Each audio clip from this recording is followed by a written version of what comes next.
Se mais alguém chegar, a gente coloca aí para dentro. Então, só recapitulando, semana passada nós começamos a falar sobre cheque, né, junto com a promissória, que eu pincei ela lá da outra aula.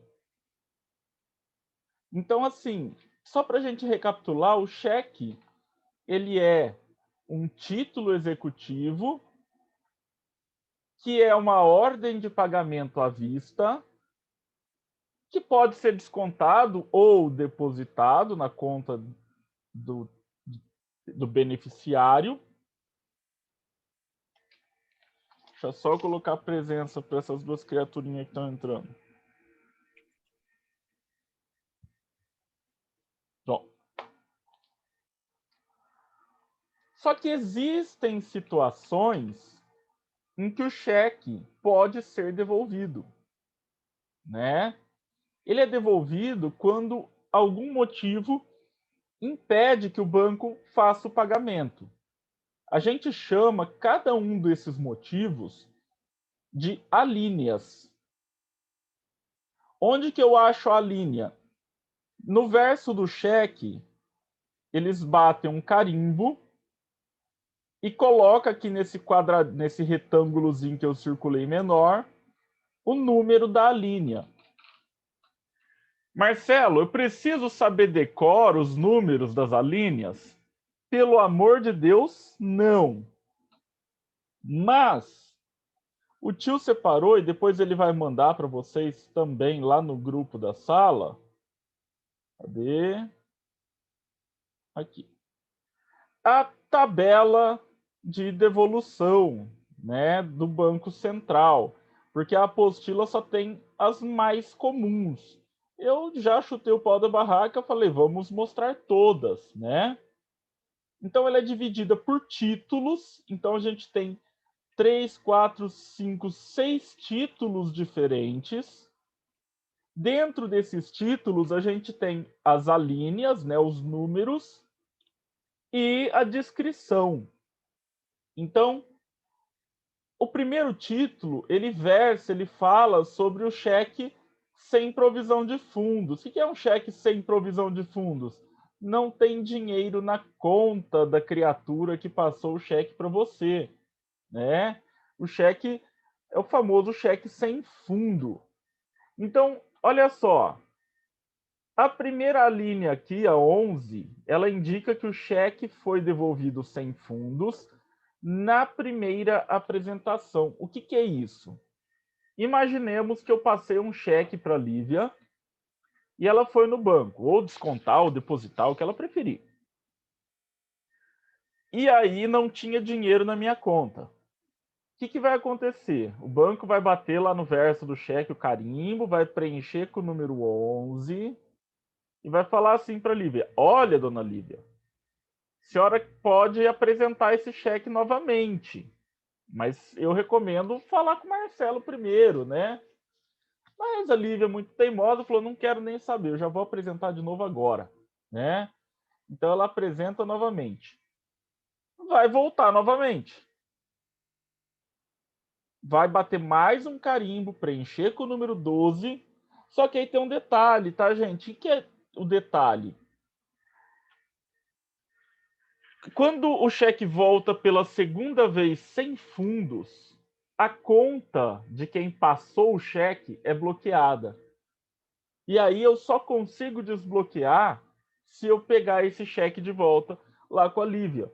E a única maneira de eu pegar o cheque de volta com ela é como? Pagando. Então, eu só vou recuperar minha conta, a movimentação normal da minha conta, com a quitação do cheque. Tá? O 13 significa que eu encerrei a minha conta e de alguma forma eu consegui continuar passando cheque por aí. E aí, a hora que o cheque bateu lá no banco, conta encerrada. Aí, gente, eu vou até contar um segredo, tá? Se você passar um cheque já com a conta encerrada, você corre o risco de responder pelo crime de estelionato, né? Você já sabia que a conta estava encerrada, você já sabia que ia voltar esse cheque e você passou. Então, você usou de má fé com essa pessoa. A prática espúria, que é o 14 aqui, ela parece com a conta encerrada, mas é o seguinte: eu passei vários cheques. Passei um para a Stephanie, um para o Juan, um para o Anderson, um para a Lívia. E enquanto meus cheques estão, né, no prazo para apresentação, lembra? Se for da mesma cidade, 30 dias. Cidades diferentes, 60 dias. Então, dependendo, né, está dentro do prazo, eu fui lá no banco e falei: olha, banco, eu quero encerrar minha conta. O banco vai fazer o quê? Ele vai segurar o dinheiro da conta para pagar esses cheques, porque as pessoas já estão com um cheque na mão, está dentro do prazo para elas receberem. Porém,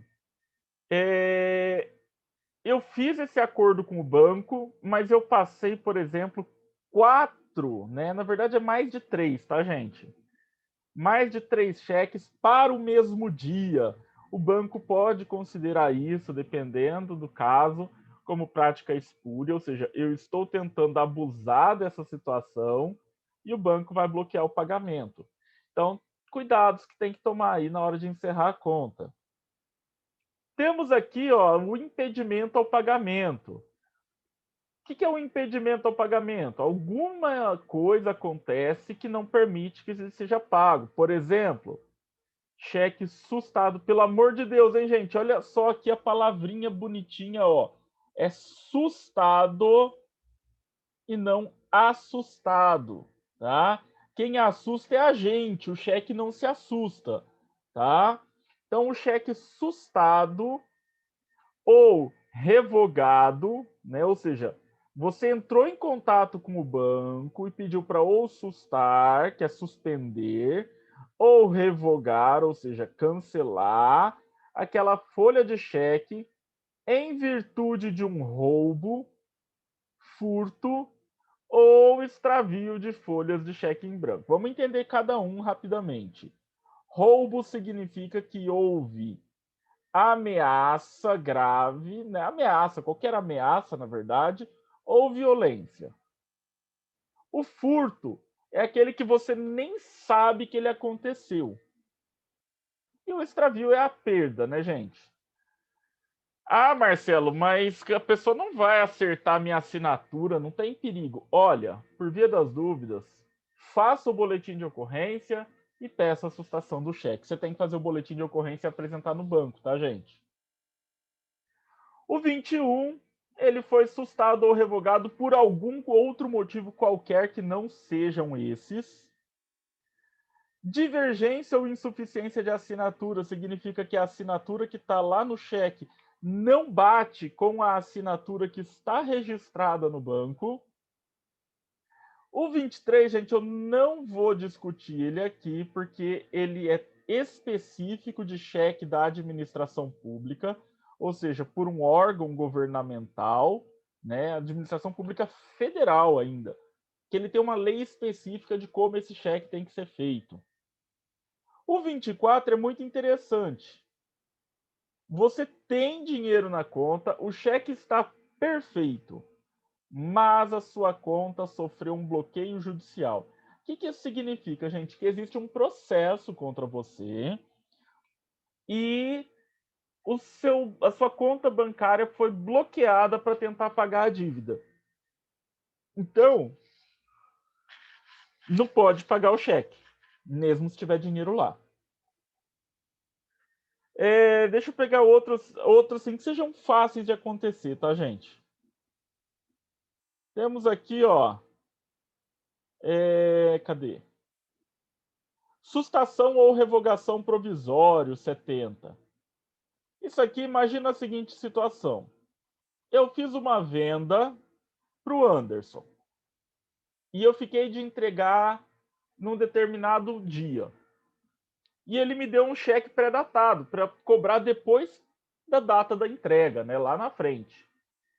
Só que chegou a data da entrega, eu não entreguei o produto. Tá chegando a data do cheque, eu não entreguei o produto.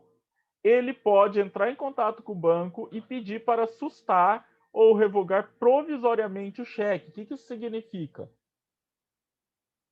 Aconteceu uma situação, a gente chama de desacordo comercial, e ele só vai liberar o pagamento do cheque se eu entregar a mercadoria para ele. Se eu não entregar, ele não paga, né? O título 3, gente, ele fala de irregularidades no cheque. Então, ó, sem a data, o mês grafado como número, falta da assinatura, não preencheu o valor por extenso. Não está aqui, gente, mas preencher o cheque com erro de português também dá devolução do cheque. Não pode rasurar o cheque, rasura também volta, tá, gente? Tem 2 erros que são, entre aspas, permitidos, tá, gente? Quais são os erros? São esses 2 aqui, ó. Opa, e esse, tá? 1 com H e 3 com I. Por que isso, gente? Porque muito antigamente era assim que se escrevia esses números.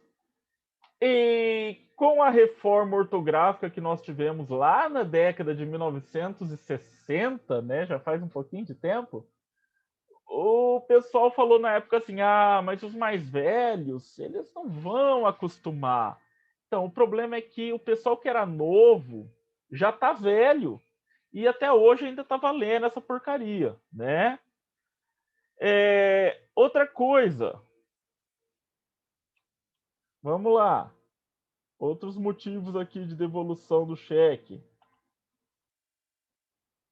Alguns cheques podem ser preenchidos com assinatura digital já hoje. Ô, E aí, Marcelo, depois eu vou te fazer uma pergunta. pode fazer já, se quiser. Ó, é assim, o cheque ele tem numeração, certo? Sim. O banco reconhece isso também. Sim. E se eu, por exemplo, tiver alguma rasura, algum erro, e eu mandar o próximo, não mandar a numeração por sequência, tem algum problema por isso Não ou tem não? problema. O que eu Ah, recomendo, tá. né? No canhoto do cheque, você anota lá que esse cheque foi anulado por erro, né? Para Ah, você entendi. ter um controle seu, e se eventualmente o banco vier a perguntar alguma coisa, você tem a justificativa. Mas você não precisa Sim. guardar o cheque, nem nada disso, não. Ah, tá, ok. Obrigado. Outro motivo aqui, gente, o cheque prescrito. O que é o cheque prescrito? É aquele que eu apresento fora daquele prazo dos 30 ou 60 dias. Então, apresentei fora deste prazo, o cheque vai ser devolvido por apresentação indevida. Não é que não tem dinheiro, o banco nem vai olhar isso. Ele vai olhar o quê? Falar, ó, já passou o prazo, eu não posso pagar. Ah, então eu não estou mais devendo, Marcelo? Não. A pessoa vai te procurar, vai solicitar pela troca do cheque e você continua devendo para a pessoa, tá, gente? Não é assim, tá? Ah, então eu não vou trocar. Aí ela entra com processo de execução, porque o cheque serve para ela executar ainda. Então, mais fácil você trocar, você não vai ter despesas, né? Outro detalhe aqui, gente.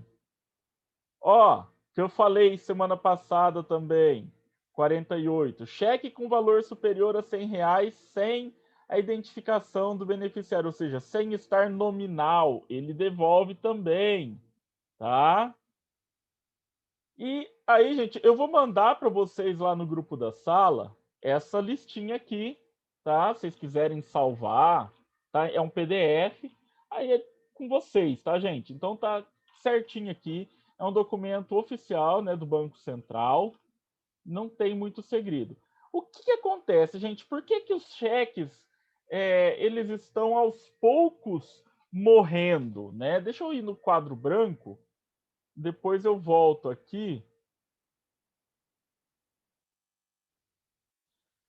Porque vamos imaginar o seguinte: eu passei um cheque, então Marcelo passou um cheque para o Juan. Então, situação 1. Cheque. Situação 2. O Marcelo fez uma compra lá na loja do Juan, mas pagou com o cartão de crédito, né? Que é o que a maioria hoje vem usando no lugar do cheque. Qual que é a diferença? Aqui, nesta situação do cheque, se eu não tiver dinheiro na conta, o Juan vai ter que ir atrás do Marcelo para cobrar e receber esse dinheiro. Olha a dor de cabeça. Com o cartão de crédito, o que é que acontece? Eu não paguei o cartão. Então tá aqui o cartão. Eu não paguei. Vou pôr aqui um sinalzinho de diferente. Não interessa. O Juan vai receber o dinheiro do mesmo jeito. O cartão que se vire para cobrar o Marcelo. Ou seja, o lojista ele sai no benefício, ele sai no lucro, né, nessa situação. Por quê? Porque ele não vai precisar correr atrás, saber onde o Marcelo mora, esse endereço tá certo, não tá, vou protestar, não vou protestar, vou contratar advogado. Então, olha o tempo e a economia que se faz. Ah, Marcelo, mas eu tenho que pagar a porcentagem da maquininha. Gente, vamos lá. É uma pequena porcentagem, não é tão grande assim. E eu acho que vale a pena pela compensação da dor de cabeça, tá, gente? E aí a gente ainda tem mais um detalhe, tá? Que no Brasil passou a ser permitido, não sei se eu já comentei aqui, desde 2017, as empresas elas podem colocar um preço para você pagar em dinheiro e outro preço se você vai pagar no cartão de débito ou no cartão de crédito. Esse preço de baixo aqui, ele é acrescido da porcentagem. Aqui no Brasil isso é permitido agora, né? Lá fora não tem isso, tá, gente? A loja que arca com a despesa. Aqui no Brasil tem várias lojas que eu já vi que fazem esse tipo de procedimento porque acham que é válido, né? Então, paciência. Só voltando agora aqui no nosso cheque rapidinho.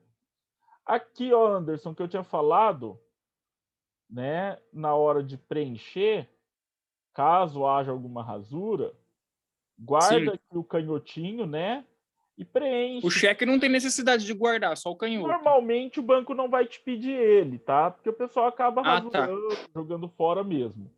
Mas assim, Sim. tem o canhoto, isso é importante. Mesmo dos cheques Sim. pagos, tá, gente? Isso aqui é muito importante. Porque lembra que eu acabei de falar que a pessoa tem 30 ou 60 dias para apresentar esse cheque. Então eu passei o cheque lá, por exemplo, para a Stephanie para amanhã, né? Dia 1º de abril. Já é mentira, né? E o que, que acontece? Ela tem, a contar dessa data, esse período de 30 ou 60 dias, se ela mora na mesma cidade ou não que eu. Na verdade, se a conta dela é na mesma cidade que a minha, né? E aí, se eu tô contando só, né? Chegou lá no dia 3, eu falo, beleza, já deu, compensou o cheque, tô sossegado, né? Não, é importante. Aí você vai puxar, de repente, um extrato da sua conta, que eu vou falar disso já, e aí você vê lá um cheque de valor tal. Você fala, mas para quem que eu passei esse cheque? Né? Então é muito importante. E aí, voltando agora, já que eu falei, né, do extrato, o extrato bancário, gente, ele é uma ferramenta muito importante na hora da gente realizar uma coisa chamada conciliação da conta, tá? Quem vai trabalhar aí eventualmente com o departamento financeiro numa empresa precisa saber como que é isso aqui. A conciliação da conta é você fazer a verificação das entradas e saídas do dinheiro da sua conta dentro de um determinado espaço de tempo, né? Então, a gente tem aqui, por exemplo, ó, o saldo inicial. Saldo inicial é o que está começando aquele período que você pediu o extrato, né? Então, se eu pedir o extrato, no caso aqui, ó, do dia 1º do 10 até 30/11, ele está considerando o saldo inicial, aquilo que tinha na minha conta no dia 1º do 10. Aí, ele vai ter os campos, né, de depósito, saque e saldo. Aqui não está completo, mas como funciona isso aqui, então? Dia 7/10 teve um depósito, então tem a descrição aqui, ó, de 670. Então, o que aconteceu? Eu tinha 1.000, entrou 670, eu passei a ter 1.670. Aí, ó, teve um cheque compensado. E por isso que aqui, ó, o número do cheque, e aí você vai lá no canhoto e olha, vê se bate, né? No valor de 45,21, o que ele vai fazer com o meu saldo? Ele vai pegar 1.670 menos 45,21 e vai lançar aqui o resultado. Ah, Marcelo, mas eu já vi extrato. Você pega lá, você puxa, sai no caixa eletrônico lá, aquela fitinha que apaga, né? E ele não sai bonitinho assim. Sim, gente. Aquela fitinha que você tira no caixa eletrônico, ela não vai sair bonitinho. Mas quando a gente fala aqui, né, do extrato bancário de uma forma mais completa para conciliação da conta, muitas vezes a empresa ela vai consultar esse extrato bancário através do internet banking, né? Ou pelo papelzinho, só que você vai ter um pouquinho mais de cuidado na hora de verificar item por item, tá?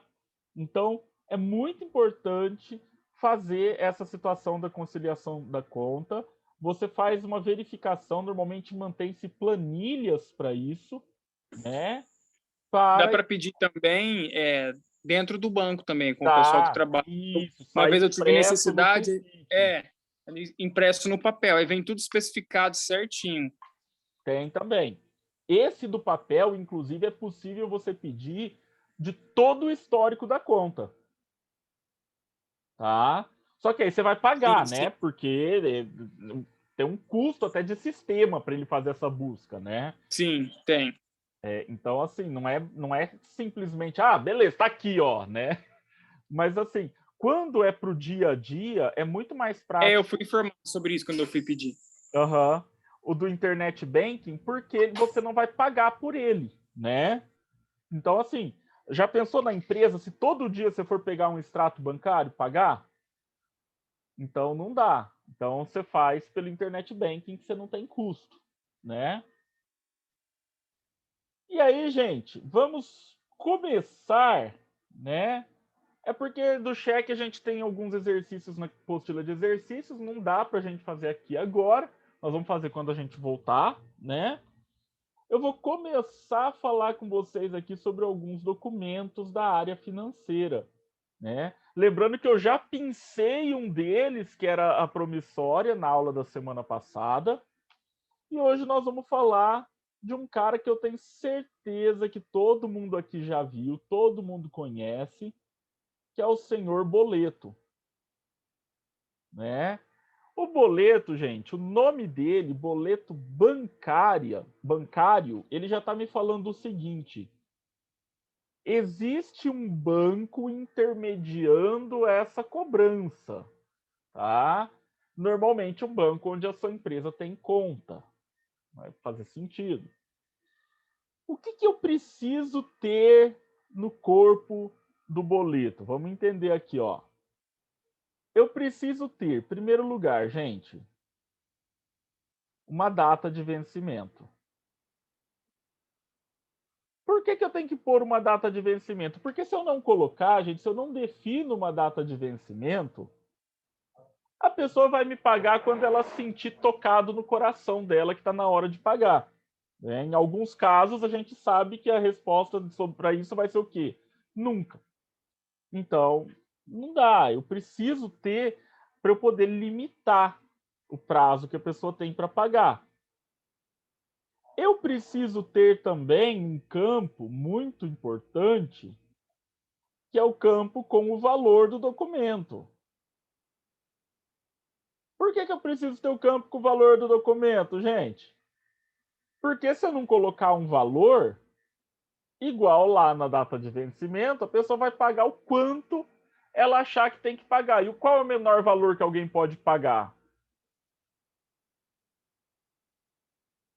0,01 isso que eu ia centavo, falar. né? Ou seja, se eu não coloquei valor, eu entreguei lá para o Anderson um boleto sem valor para ele pagar, se ele pagar 1 centavo, eu não posso reclamar. Afinal de contas, o erro foi meu. Então, é muito importante essa situação aqui do boleto, tá? Na questão da data e do valor. Mas não é só isso que tem no boleto. O boleto, gente, ele também vai ter aqui uma outra informação, que são os dados do cedente, ou seja, de quem está fornecendo o boleto, cedendo o boleto para ser pago. E os dados do sacado. Quem é o sacado?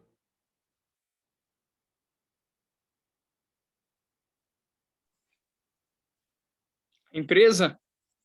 É quem vai pagar, né? Sim. É o coitado que tem que pagar.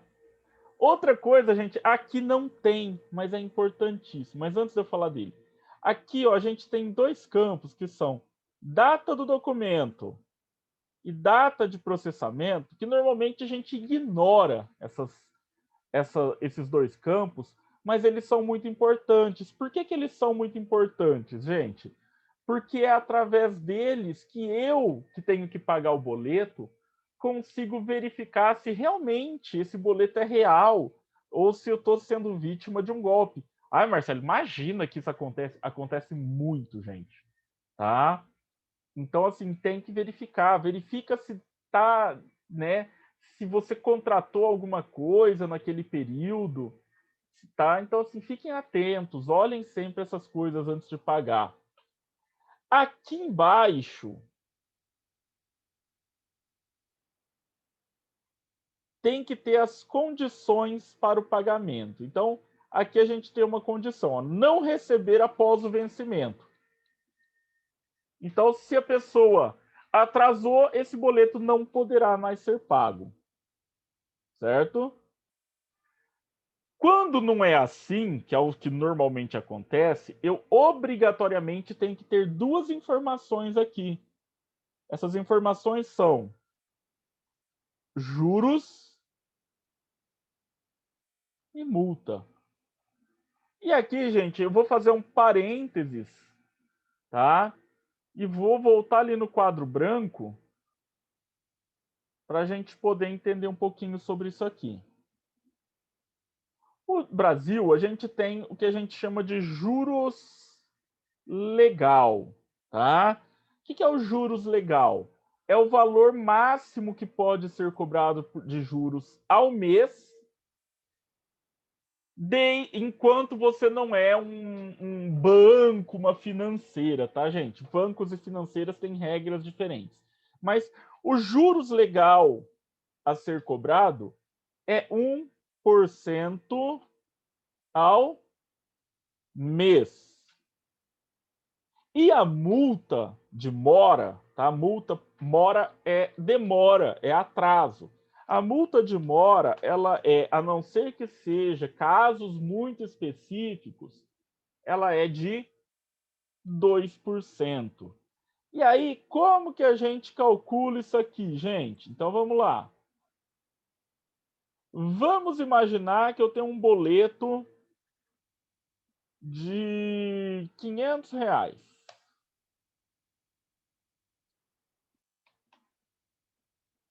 E eu atrasei tempo 15 dias para pagar.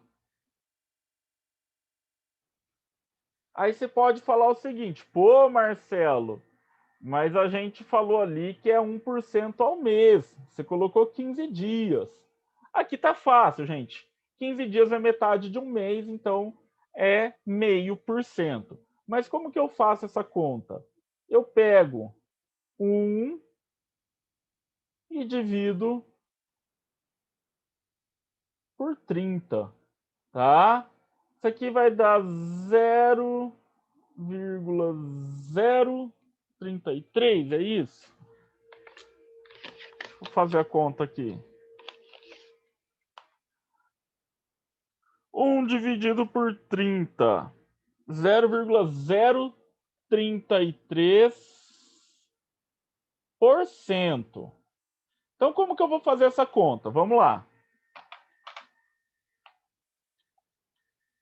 Montante, que é o que a pessoa vai ter, né, para pagar, é igual boleto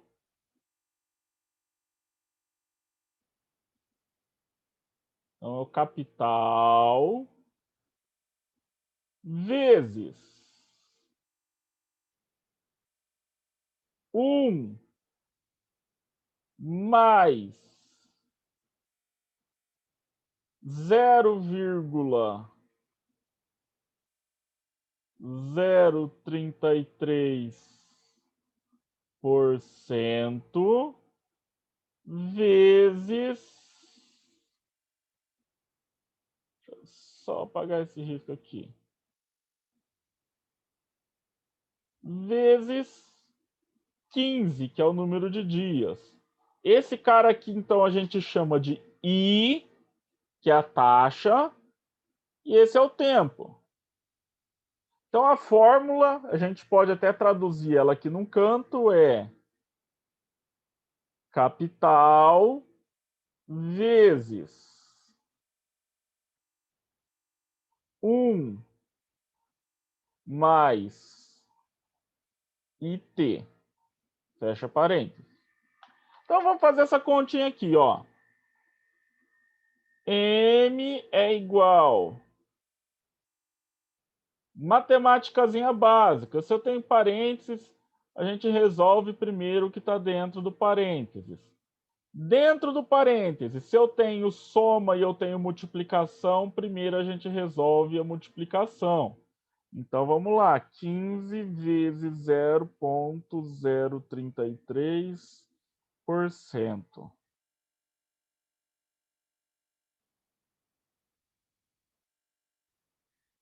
Mais 1. Isso aqui deu. Só limpar aqui.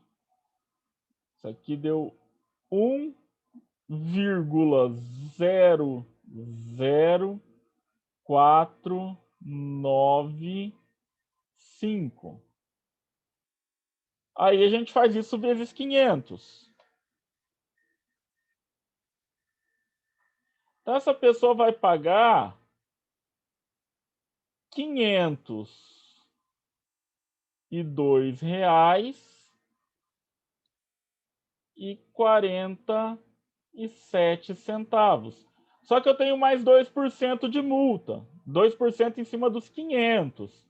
Então, 1% é 5, 2% é 10. Então, nosso amigo aqui vai pagar 512 reais e 47 centavos. Isso aqui, gente, serve para qualquer boleto normal que vocês tenham que pagar. Vocês podem calcular, viu? Não tem mais segredo. O valor do boleto é o meu capital, é o que vem aqui, ó, multiplicando. O I é a porcentagem e o T é o tempo que você demorou para ir pagar, é o quantos dias você atrasou, tá? Outra coisa, rapidamente, eu quero falar sobre o boleto, gente. É que o boleto, obrigatoriamente, ele tem que ter um código de barras. Isso eu acredito que todos vocês sabem, né? Mas o código de barras, o que ele é, na verdade, gente? Ele é uma combinação de riscos e espaços em branco, sendo que os riscos representam o número 1 e os espaços em branco representam o número 0. Ah, Marcelo, então é só 10, 10, 10, 10, 10. Não. O que acontece? Isso aqui é um número que está escrito em binário. E o que é um número binário, gente? É a forma como o nosso computador lê as coisas. Quando eu venho aqui e eu escrevo, por exemplo, a letra A, o meu computador não sabe o que é A. Ele busca numa tabela e ele puxa do qual botão foi apertado, quantos zeros e quantos uns foram pressionados, e ele substitui ali. Como que eu faço, por exemplo, só para vocês entenderem, eu quero transformar o número 25 em binário. Então, o que a gente faz? Eu vou dividir 25 por 2. 25 por 2 dá 1, sobra 0, desce o 5. Dá 2, sobra 1, guarda esse 1. Vem aqui e divide por 2 de novo. Aqui vai dar 6, sobra 0, guarda o 0. Divide por 2. Dá 3, sobra 0. Divide por 2. Dá 1, sobra 1. Então, o nosso 25 em binário, ele é 1, 1, 0, 0, 1. Então, o código binário, o que ele está fazendo, na verdade? Ele está pegando aquele monte de risquinho e ele está lendo aquilo como um número, né? E qual é o número que ele está lendo? É esse número que está aqui em cima, né? 23791.11.103.60.000. Esses números aqui são os números que estão aqui embaixo. E tem mais um truque, tá, gente? Eu não sei se todo mundo aí sabe ou não. Mas, tirando conta de telefone ou de energia, que elas são um pouquinho diferentes, os números aqui no final, eles indicam o valor do boleto, tá? Então, você pode conferir se está certo ou não, conferindo essas informações aqui, para ver mais uma coisa se de repente não é um golpe, tá? Então fica aí algumas dicas para vocês. Alguma pergunta, gente? Eu tenho. Não, só aquela lá que eu te fiz mesmo. Semana que vem a gente vai falar de mais documentos da área financeira. Nós vamos falar do recibo, nós vamos falar da duplicata, ok? Então, gente, muito obrigado pela participação. Ok, muito obrigado, Marcelo. Até a semana que vem. Até, obrigado.